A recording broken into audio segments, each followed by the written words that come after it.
السلام عليكم ورحمة الله وبركاته. معكم أحمد حسن وفيديو جديد من قناة أهلاوي للأبد. الزمالك انسحب من الدوري ولا انسحب في ماتش الأهلي بس؟ هو ده السؤال، مفيش غيره من الآخر كده. عشان بس إيه الهبد اللي بيحصل في القنوات اليومين دول وكرامة النادي الزمالك والأندية المصرية وهنجيب حق الأندية المصرية وكلام غريب كده الواحد بيسمعه. يعني مش عايز أعلق عليه كتير. هو سؤال من 5-6 كلمات. الزمالك هيلعب الماتش الجاي قدام سيراميكا ولا مش هيلعب؟ انسحب من الدوري كله على كلام المتحدث الرسمي ورئيس نادي الزمالك ان هم مش هيكملوا الدوري غير لما يحصل المطالب بتاعتهم اللي احنا مش فاهمينها اصلا لغايه دلوقتي. ايه المطالب دي؟ فانا شايف طبعا ان هم يلعبوا ماتش سيراميكا. هم انسحبوا من ماتش الاهلي بس هم خايفين يلعبوا الماتش بتاع النادي الاهلي. ليه؟ عشان ناقص 4-5 لعيبه.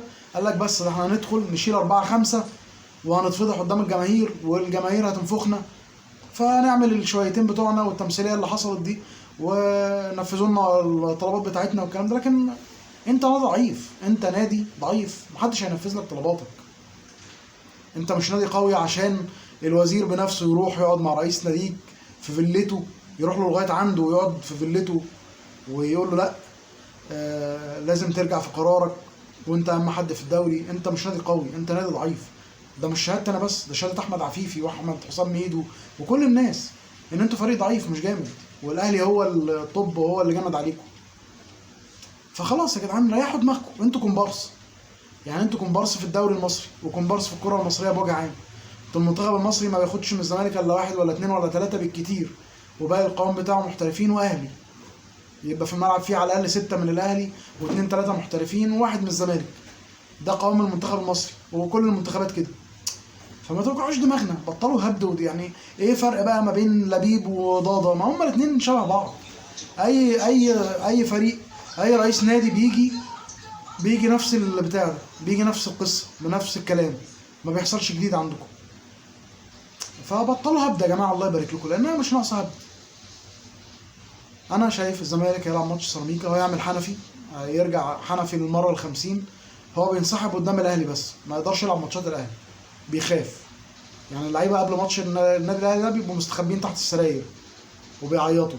الجماهير نفس الكلام، يقول لك انا اعرف ناس من جماهير الزمالك كتير يقول لك يوم ماتش الزمالك ده بنبقى تحت الماتش الاهلي بنبقى تحت السرير بنعيط، خوف ورعب. الاهلي عمل لهم عقده نفسيه خلاص.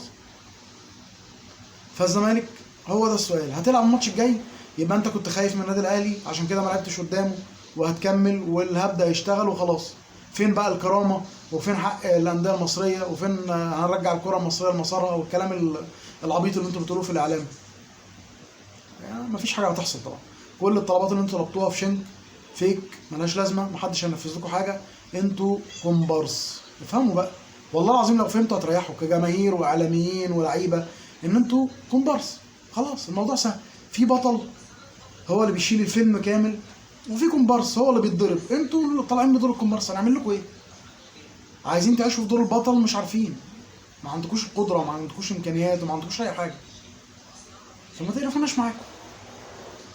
ما تنسوش بكره الاهلي ان شاء الله مع فاركو الساعه 7 في الجدول الشيطاني اللي حطه اتحاد الكوره للنادي الاهلي عشان يعطلوا الفتره الجايه. اتمنى ان شاء الله الاهلي يمشي تمام ويكسب كل الماتشات اللي جايه وناخد الدوري ده، وهيبقى اصعب دوري في تاريخ النادي الاهلي السنه دي باذن الله.